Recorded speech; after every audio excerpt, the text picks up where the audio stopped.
Guys, welcome back sa my channel. For today's video guys, ay paano nga ba natin magkikita ng mabilisan ng ating YouTube link? Una natin gagawin ay pumunta tayo sa ating YouTube.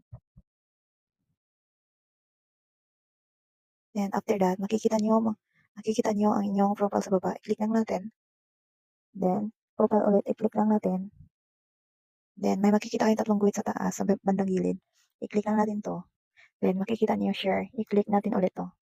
Then, sa baba, may makikita kayong copy link. I-click lang natin. And then, tapos na. Then, for example, ay i-share lang natin sa ating Facebook. Paste lang natin yung kinopy natin kanina na link. Ayan.